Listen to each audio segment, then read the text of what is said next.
Ele morou muito tempo em São Paulo, morou mais de 20 anos em São Paulo, mas resolveu voltar para São Luís. E a presença dele em São Luís foi fundamental, porque deu uma agitada na poesia do Maranhão. Ele faz saraus na rua, ele vive produzindo música com poesia, ele mistura os artistas contemporâneos da cidade e bota a poesia falada no meio da música, não cantada, mas ele fala a poesia com instrumentos fazendo a música por trás. Então, uma pessoa fundamental, né, que veio dar essa sacudida como que o Maranhão precisava. O Maranhão é uma terra de poetas, né? O Maranhão já foi considerada a Atenas brasileira, né? Vários poetas surgiram daqui e nasceram aqui, né? Irregular foi a expressão contemporânea mais expressiva, né? Nos últimos anos, assim. Então, é isso, uma felicidade maior de estar podendo lançar esse livro, né? Um assunto que eu já frequento, mergulho há vários anos, sou um apaixonado, viro à noite acompanhando esses grupos, me locomovo dentro dos carros que levam ele, dos caminhões e dos ônibus, né? Tem uma ideia, grupos grandes, tipo esse que está aqui aparecendo na foto, é um grupo do Maracanã, esse também, são grupos grandes que tem, às vezes, tipo escola de samba do Rio, tem 1000 pessoas acompanhando. E eles fazem se locomover de um lugar para o outro, porque durante a noite eles fazem a apresentação nos espaços. Então, eles se locomovem de um lugar para outro dentro da cidade. Precisa, às vezes, 10 caminhões para levar um grupo desse. 10 caminhões e alguns ônibus. Né? Então, faz aquela fila quando eles estão indo de um lugar para o outro. E eu ia ali junto com eles, me metia dentro do ônibus, ia com eles conversando, e a gente ouve cada coisa interessante e engraçada dentro desses ônibus, né? O namoro entre eles, e, quer dizer, tudo uma experiência, uma vivência muito importante. Eu não tenho tanta experiência, mas eu já fui fotografar o Bumba Meu Boi no Maranhão algumas vezes e é uma experiência assim, é Incrível, maravilhoso. né? É uma coisa que você fica. Eu me apaixonei, né? Eu sou suspeita para falar porque eu me apaixonei completamente pelo boi. Agora, é interessante, a próxima vez que você vier, dar uma passada no interior do Maranhão. Porque em São Luís, na festa do São João, que acontece de 23 a 30 de junho, né? Uhum. Praticamente quase 10 dias, virou uma festa muito para turista ver, entendeu? Porque na capital, porque são preparados palcos gigantescos, com iluminação, com som da melhor qualidade. E essas brincadeiras são brincadeiras de rua, isso é teatro de rua, isso é para dançar no chão, nos Uhum. terreiros, né? E eles são colocados pela afluência muito grande de espectadores, das pessoas que gostam muito de ver e dançar junto e tudo mais. Eles tiveram que colocar esses palcos para a pessoa ver. Os arraiais deles são tão lotados de gente e não conseguia mais nem ver o boi. Então, houve esse artifício de colocar os bois nos palcos. Eles, às vezes, até ficam não se sentem bem de estar lá em cima, porque eles são acostumados a dançar no chão. Então, os que Uhum. dançam aqui na capital têm essa característica de ficar essa coisa muito para turista ver, né? Agora, se você for no interior do Maranhão, principalmente na região do Maranhão, que tem muitos negros, foram negros que vieram de lá, se estabeleceram na capital e trouxeram a cultura, trouxeram a brincadeira, que estão ainda lá, né? Familiares desses que estão aqui, que são chefes dessas brincadeiras. Aí você vê lá o boi na toda a sua pureza, na toda a sua originalidade, onde não tem palco para eles dançarem, eles vão dançar em Uhum. terreiros, cercado com luzinha assim, bandeirinha no chão de terra. E ficam horas dançando ali até de manhã, sem pressa de ter compromisso de se apresentar aqui, depois correr para ali, depois correr para o outro lado. Então eles passam a Uhum. noite ali dançando com um padrinho, que é o padrinho do boi, é o cara que contratou o boi para dançar na porta dele. Aí sim, você vai ver a África pura, você vai ver como se estivesse na África, como se estivesse vivenciando um ritual africano mesmo. Às vezes eu estava nesse lugar e eu dizia assim, caramba, eu estou na África, porque eu olhava para o lado assim, só tinha eu um pouquinho mais claro, assim, né? Eu sou moreno um moreno forte, que eu pego o sol e fico bem tostado. Mas eles são negros puros, dos olhos lindos, os olhos amendoados, as mulheres são lindas, os olhos das mulheres são encantadores, que eu vi igualzinho lá na África, os olhos, né, dessas mulheres, das meninas, as meninas são lindas. Então, era uma pureza, assim, a pele linda daqueles negros. E como esses negros herdaram isso, como eles aprenderam, ninguém estudou música, ninguém estudou percussão para fazer o que eles fazem, né? A cantoria, eles cantam num aboio, tipo aboio de boi, de vaqueiro, que você pensa que é uma outra língua. Você tem que chegar muito perto para entender o que eles estão dizendo, porque já é um aboio em várias vozes, né? 3, 4 vozes diferentes. Então, assim, é de uma riqueza danada. Eu já disse que, para mim, já chega a ficar aqui em São Luís durante essa época. Eu vou fazer uma imersão agora do São João daqui para frente, de ficar lá nessas áreas, desses interiores. Márcio, eu queria te agradecer muito o seu tempo, a sua disponibilidade, de você ter aceitado o convite de vir aqui falar. Tem uma porção de comentários aqui no chat, tem gente perguntando do livro, como é que faz para comprar. Vou ler aqui. Tem gente agradecendo, dizendo que as fotos são maravilhosas, que gostaram de todos os trabalhos.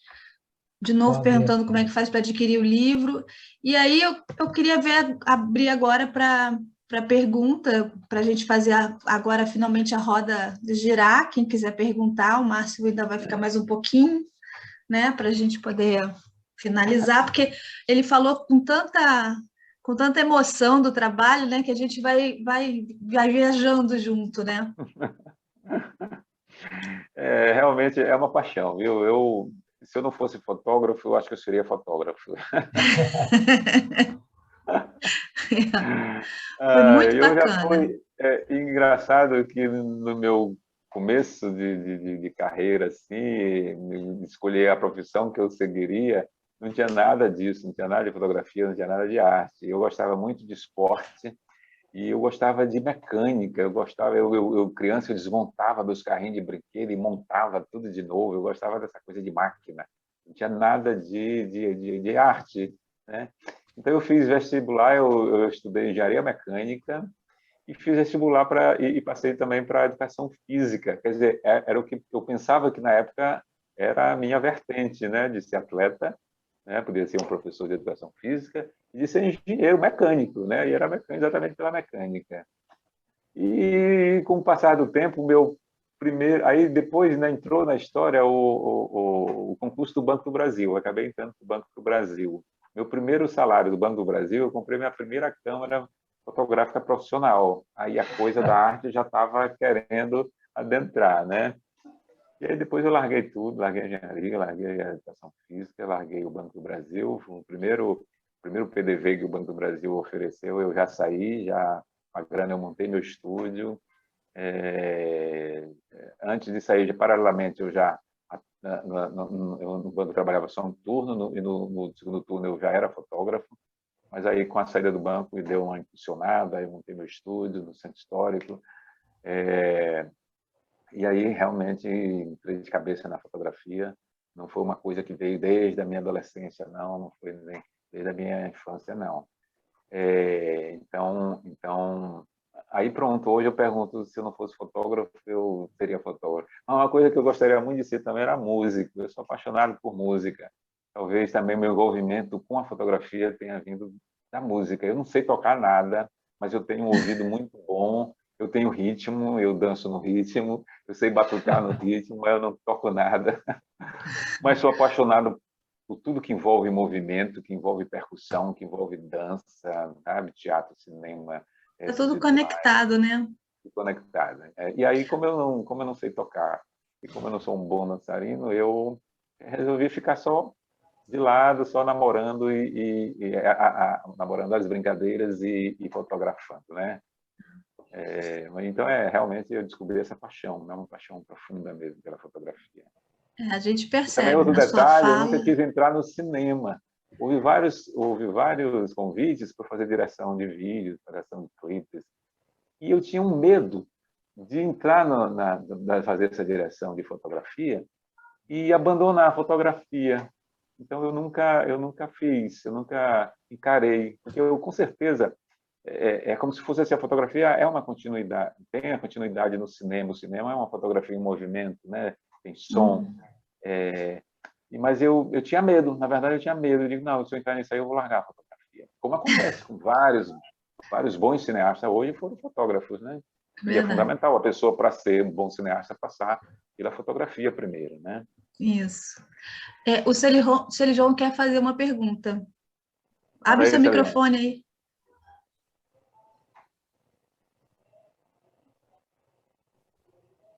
Cadê? Oi, boa noite. Opa, boa noite a todos. Boa noite, Márcio. Grande, Sérgio. Bem-vindo. Opa, maravilhosa a sua fala, a conversa toda. E cada participação dessa que você faz, você já fez várias, está cada vez melhor. Parabéns. Mas a minha pergunta, ela surgiu logo no primeiro trabalho, né? Eu tive o prazer de acompanhar parte da apresentação do trabalho já depois que ele ficou pronto, e me lembro até aqui em São Luís, eu estou falando com relação à recepção do trabalho. Na exposição, se eu não me engano, foi lá nos fundos da Casa de Nhozinho. Foi. Né? É no E Museu foi Casa de lindo. Nhozinho, Então, aqui em São Luís, o trabalho ele recebeu e teve uma boa recepção, né? Incrível do seu trabalho. A minha pergunta é no sentido de saber qual foi a recepção desse trabalho e também dos demais em cada situação específica no Benin. Isso com relação mesmo a chegar no Benin e se essas imagens chegaram aos zeladores de lá, como é que foi a recepção? E, evidentemente, que essa pergunta pode ser também respondida com relação aos demais trabalhos. Né? Devolutiva, né? Incrível a luz que você consegue, a cor na sua fotografia. Eu já tive a oportunidade de te elogiar quanto a isso, já falei isso, mas muito mais do que isso é a riqueza e profundidade das imagens, no sentido de que elas revelam e querem falar profundamente dos meios da religiosidade, né? Tem fotografia ali que a gente viu, e não é só uma, são muitos casos, que você praticamente que está... Eu conheço, você sabe que eu também conheço um pouquinho, você praticamente que está ouvindo o que está acontecendo. Tem situações que o transe vem evidente, muito evidente para você. Isso é uma qualidade da sua fotografia. Parabéns, Márcio. Obrigado pela participação, Sérgio. Sempre um prazer estar na companhia de você, da Fafá, das pessoas que estão sempre juntos, né? Então, quando eu fui lá para o Benin, no Benin, interessante, você não pode fotografar na rua. Você vai no mercado, uma beleza incrível de colorido, aquelas roupas fantásticas das mulheres sentadas ali pelo chão, espalhadas com aquelas roupas coloridas lindas, né? Vendendo frutas, vendendo verduras, um colorido lindo,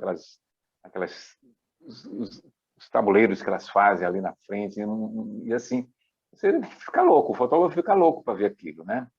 E eu tenho uma característica que eu não gosto de fotografar de longe, eu não uso teleobjetiva, eu uso praticamente uma lente só, que é 35mm, uma grande angular, que me obriga a chegar perto das pessoas, né? Então, quando eu faço uma foto, as pessoas sabem que eu estou fotografando, né? Às vezes, mesmo eu sem falar, sem eu conhecer a língua da pessoa, mas a gente troca um olhar e eu só fotografo quando aquela pessoa autoriza, né? Porque a lente me obriga a fazer isso, a lente me obriga a estar dentro da cena.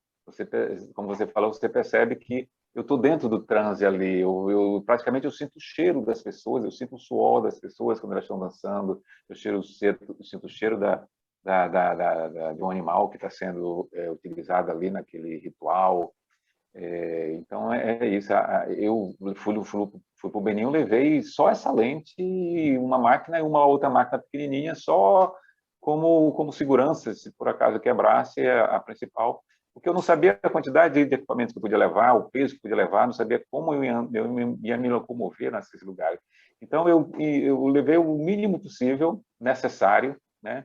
E eu estou usando cada vez menos equipamento. Hoje eu uso uma bolsa leve, com pouco equipamento, porque virou uma característica minha de trabalhar dessa forma. Então, lá no Benin, se a gente ia para a rua, eu levantava a máquina, somente se fosse a máquina maior, profissional, eles enfiavam o dedo assim na minha direção mesmo, zangados, porque eles não deixam, já foram muito mostrados de uma maneira respeitosa, né? Às vezes os fotógrafos antigos lá, né, os europeus fotografavam muito, depois eles acabavam vendo revistas que chegavam lá e eles eram mostrados de uma maneira humilhantes, né? Focados mais na pobreza, na miséria, na situação da falta de saneamento nas ruas e tudo mais. Então, isso aí ficou muito marcado neles, então eles não sabiam para que seriam usadas aquelas fotos, de que forma essas fotos seriam usadas. E até hoje eles guardam isso. Então, não é fácil, você não pode fotografar na rua à toa, sem chegar e fotografar. Então, como o meu trabalho era de fazer retratos, e os retratos eu teria que conversar com essas pessoas, explicar minha intenção e pedir autorização, então eu relaxei, não fazia quase fotos na rua, assim, né? Não era o foco do trabalho. E aí os outros, tudo bem, marcava através da conversação com o Brice ia traduzindo para eles aceitavam, concordavam, achavam interessante a intenção do trabalho, de fazer essa comparação com o Brasil, e pronto, eu ia dentro da casa deles, escolhia pedia para eles mostrassem o lugar que eles faziam os rituais, pedia para eles botarem as roupas ritualísticas mesmo também. Então, eu interferia nada, praticamente nada, não mexia num copo que tinha ali do lado, eu apenas ficava descobrindo a luz, saber onde é que eu ia colocar ele para a luz estar batendo naquele lugar na hora certa, ia ficar uma boa foto, né? Aí eu colocava ele sentado ali, onde eu já tinha escolhido. Às vezes eu estava conversando com ele, mas meu olho estava assim, olhando para um lado, olhando para o outro, sabia de onde estava vindo a luz, e eu já sabia. Quando eu saía de lá, já sabia onde é que eu ia, no dia seguinte, eu ia voltar, sabia onde é que ele ia se sentar. E assim era feito. Mas mesmo assim, na rua, aí eu acabava saindo com a máquina pequena, né? E às vezes não estava fazendo nada, estava esperando uma hora para fotografar esses zeladores, ele estava com um dia vaga, eu saía sozinho, ao redor da casa onde eu estava morando e com uma máquina pequena de bolso, né? E as crianças ficam loucas com a gente, né? Porque a gente é diferente para eles e ficava assim um monte de criança atrás de mim para onde eu ia. Eu jogava bola com eles na praia, a casa era perto da praia, e aí as crianças ficavam me acompanhando ali e eu estava só com elas ali, eu tirava fotos. Mas se chegava um adulto, chegava uma mãe, uma irmã, uma tia maior, me davam bronca, e davam bronca deles, mandava sair dali, não deixava. Mas eu fiz muitas fotos de crianças assim, né? Com eles, só com eles mesmo, né? E aí voltei para o Brasil e fizemos aqui o lançamento dessa exposição que você fez, você viu, e nunca mais voltei ao Benin, né? Por falta de oportunidade, é muito caro ir para o Benin, né? Você tem que passar no Charles de Gaulle de Paris para chegar em Benin, passa não sei quantas horas lá no aeroporto de Paris, aí para pegar você passa por cima, você sai daqui do Brasil, passa por cima da África, vai lá na Europa, pousa, depois volta para ir para a sorte que do Benin tem um aeroporto bom que dá para pousar lá, senão teria que pousar lá em Moçambique, em outro lugar assim. Então é caro ir para lá, eu infelizmente não voltei. Mas o Brice, ele volta sempre, né, para ver a família dele. Apesar dele morar no Brasil, ele trouxe a mulher de lá, já tem 3 filhos aqui no Brasil, os filhos já são brasileiros. Então ele é professor da universidade, ele tem compromisso com o Brasil, mas ele vai muito lá. Então, na primeira vez que ele voltou, depois do trabalho pronto, ele levou essas fotos de todos os zeladores que são africanos, que estão no trabalho. Eu fiz cópias grandes, né, de 30 por 40, embalei bem bacana para não amassar, e todos receberam na mão. Ele entregou de mão a mão e levou os livros também, né? Eu estou sempre dando livros para ele, para toda vez que ele vai, ele torna a levar livro lá. E para essas crianças, eu dei umas 200 fotos pequenas, né? Essas fotos postais, assim, de 15 por 10 por 15, né? Fiz um monte, mas um monte, assim. E o Brice chegou lá, como era ao redor da casa que a gente morava, que mora a família dele, ele acabou distribuindo essas fotos da mão das mães dessas crianças, das irmãs mais velhas, ou para a própria criança. E aí, quando essas mulheres olhavam as fotos, elas diziam assim: olha, Brice, diz para aquele branco que agora ele pode voltar aqui e fotografar.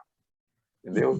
Porque aí sim houve uma devolutiva, elas viram a finalidade do trabalho, voltou com um livro na mão, voltou com material de uma exposição, então eles confiaram em mim. Eu não era apenas um viajante que estava explorando a imagem deles, né? Inclusive eles diziam assim: vai vender como postal, elas diziam que eu estava fotografando, que ia vender, ia ganhar dinheiro vendendo as fotos, né? Como acontece, com muitos fotógrafos fazem isso, né?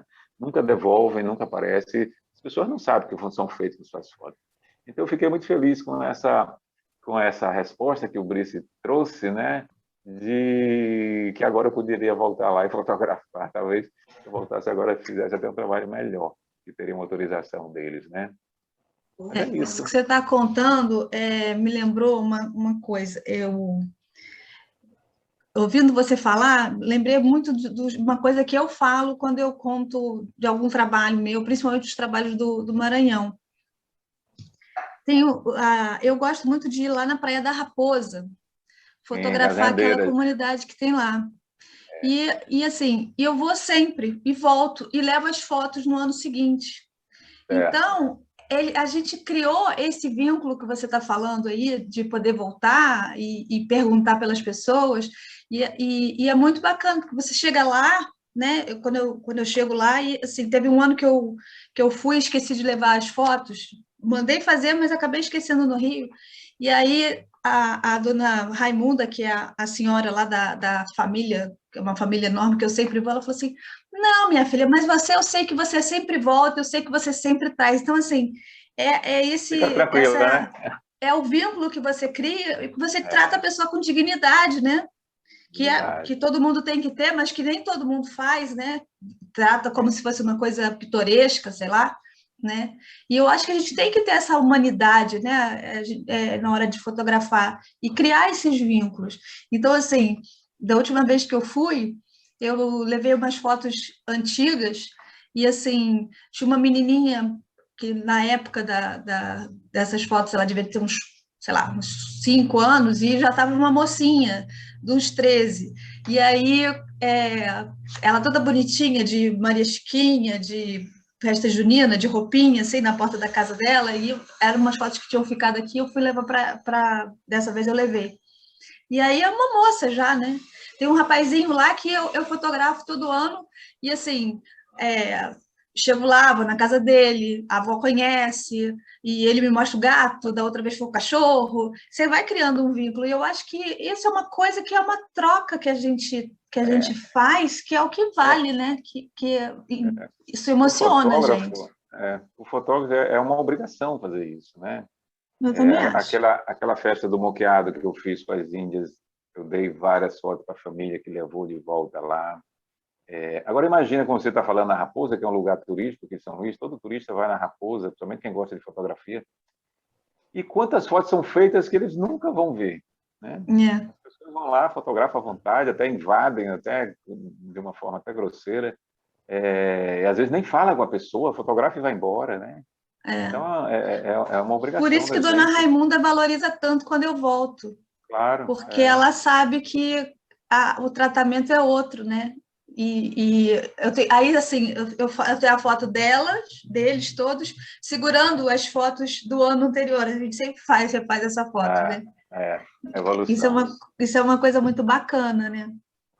E ainda respondendo lá o Celijon, uma das coisas também foi muito importante, assim como eu ouvi as mães dizer que eu posso voltar lá, Aqui no Maranhão também, né, eu fotografei e depois eu fui entregar o livro, depois de pronto, na casa dessas pessoas.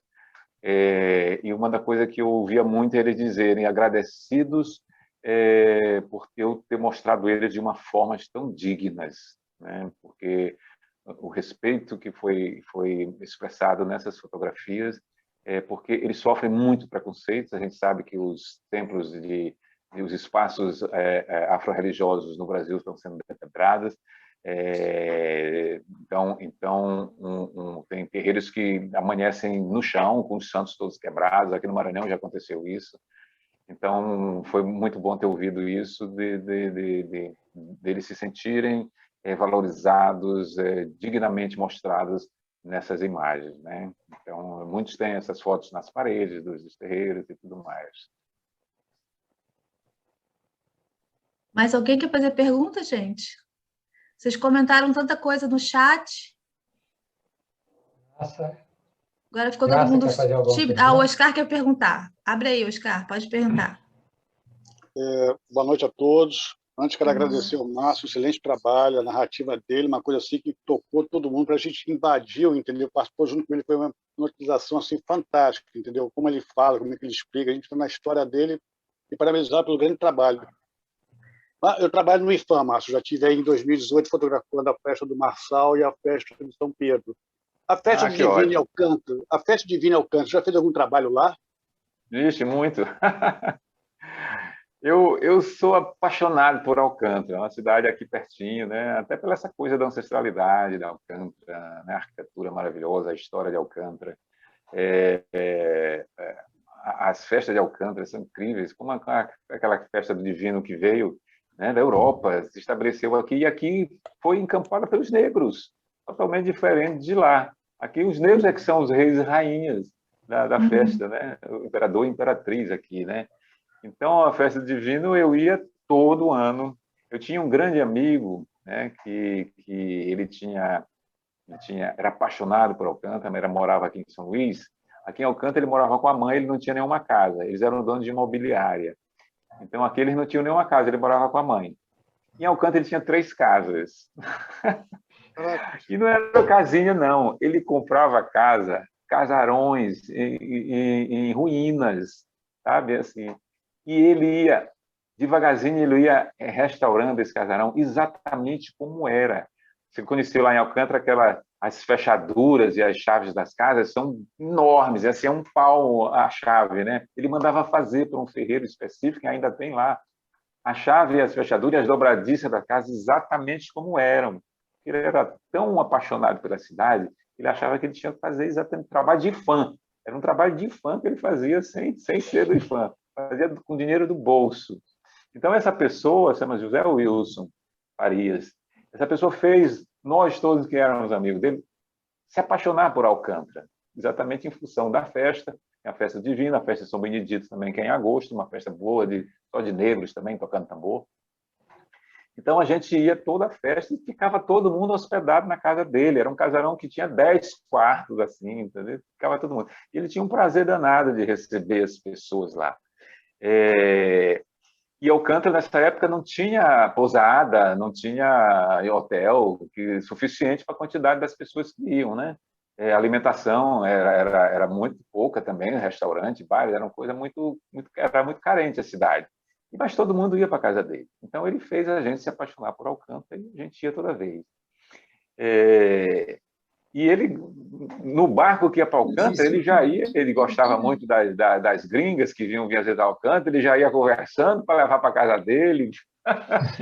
Então, não era para virar bacanal, não, é pelo prazer que ele tinha mesmo de receber. A gente passava, eram dias maravilhosos. Infelizmente, o Zé Wilson morreu muito precocemente. Ele teve leucemia e morreu com 50 anos, né? Então, deixou esse legado para a gente, esse prazer de gostar de Alcântara, essa satisfação de sempre lá. Eu estou muito angustiado de não poder ir em Alcântara, estou doido para começar um trabalho lá, e estou muito angustiado de não poder voltar.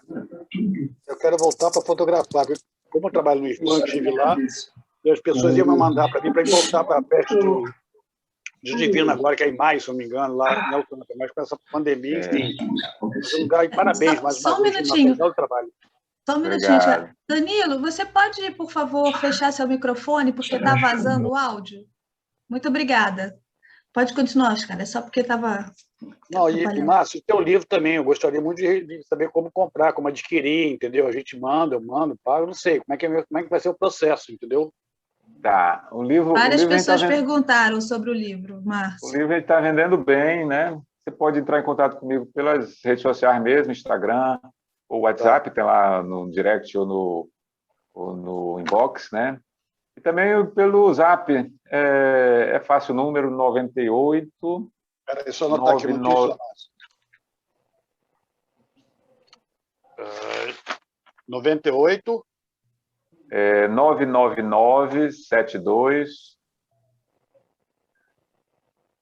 3355. Tá, eu vou mandar um zap para você. Né? Aí eu falo com você para adquirir o livro, tu manda para... Parabéns. Tá bom, obrigado pela presença. Viu? Pela câmera da explicação, pela toda a história, fantástico. Quem ficou até o fim é porque gostou, né? Porque foi longo. O site foi muito bom. Agradeço ao Jorge, a Estela, enfim, a todos. Muito obrigado. O site do Márcio é marciovasconcelos.com.br. Também vocês podem entrar em contato com ele através do site dele. Tem tudo lá. Do site dá acesso a todas essas redes sociais e o Zap também.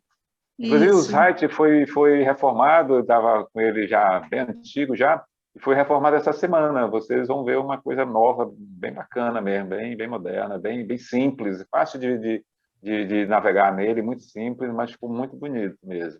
Quando que ele entrou no ar com essa nova? Foi agora, essa semana? Entrou agora, essa semana, entrou anteontem. Eu vi ontem o teu site, está bem bacana. Você viu, né? Então, ele estava no ar desde 2009, no mesmo formato. Aí eu disse, e com preguiça de parar para organizar de novo, né? Mas eu disse, aproveitei também a pandemia, né? Que a gente fica sem poder fazer as coisas. A melhor coisa da pandemia é mergulhar no arquivo. E aí deu uma arrumada bem bacana dele, deu uma simplificada, porque agora, antigamente, ele era mais visto em computador, né? E monitor. Agora não, todo mundo vê no celular, né? Então tem que ser um formato que caiba nos dois sistemas, né? Então o meu web designer, grande amigo, artista, inclusive ele participou no livro da Casa de Nagô, ele que foi o projeto, fez o projeto gráfico, e ele reformulou todo e simplificou e adaptou para as duas plataformas. Ficou muito bacana, muito gostoso de visitar. A Graça está querendo fazer uma pergunta. Pode fazer, Graça. Na verdade, eu não ia te fazer uma pergunta, não. Vou te fazer um elogio. Eu não sou fotógrafa, sou uma aluna aí do Jorge, mas eu vou brincar com você, né? Se você não fosse fotógrafo, você ia ser contador de história, viu? Mas deixa eu te falar. Eu queria dar os parabéns a você e te dizer que eu morei muitos anos no Nordeste, meu pai pernambucano, meu avô dono de engenho, e aquilo, quando você gostou do cangaço, você me fez eu gostar do cangaço quando eu sempre fui criada sabendo que Lampião era um perverso, né? E ele era um arruaceiro, ele era um miliciano aí da vida, né? Chegava nas cidades, ele estuprava mulheres, ele roubava tudo. Mas você conseguiu fazer um trabalho, a gente gostar até de Lampião, viu? Então, você está de parabéns. Que você tem um olhar muito voltado para o belo, que eu digo belo, que é o belo que está voltado para o bom, entendeu? É o belo junto com o bom. É como diz o Humberto Eco, né? A história da beleza e a história da feiura, né? Você deve ter lido, né? Então, não existe nada feio, né? Então, eu acho que você associa muito o belo com o bom, que são duas coisas que a gente está sempre querendo associar, que às vezes não tem nada a ver. Mas parabéns pelo trabalho. Eu estou no Rio de Janeiro. E, quando você tiver a oportunidade, vai a Cairu, sul da Bahia, que é uma região muito bonita, perto de Morro de São Paulo, que você vai ver, né, Eu vou mandar por e-mail algumas fotos que eu fiz lá em Pena. Comunidades. Eu também para eles todos. É muito incrível. E eles ficaram muito satisfeitos também em receber. E eu não sou fotógrafa, eu tenho outra profissão, mas sou uma amante da fotografia. Um beijo bem grande e viva o Maranhão, né? Viva o Maranhão, viva o Pernambuco. Isso. Ô, Graça, é interessante você falou a história aí de Lampião, você passou a gostar de Lampião. Vou lhe contar. Quando eu comecei a fazer esse trabalho, comprar tudo que tinha, todo tipo de livro que tinha Lampião, para estudar, para saber. A minha mulher gosta muito de ler, né? Ela lê muito, é uma devoradora de livros. E eu deixava um livro ali na cabeceira e ela dizia: como é que tu vai fazer um trabalho de Lampião? Poxa, um cara que era bandido, assassino, e tudo. Ela não gostava de Lampião. Mas aí ela começou a ler. Espera lá. Aí que eu perdi aqui. Aí ela começou a ler os livros, até escondido. Aí, depois de um certo tempo, ela disse: eu estou gostando de Lampião. E Maria Bonita também, quando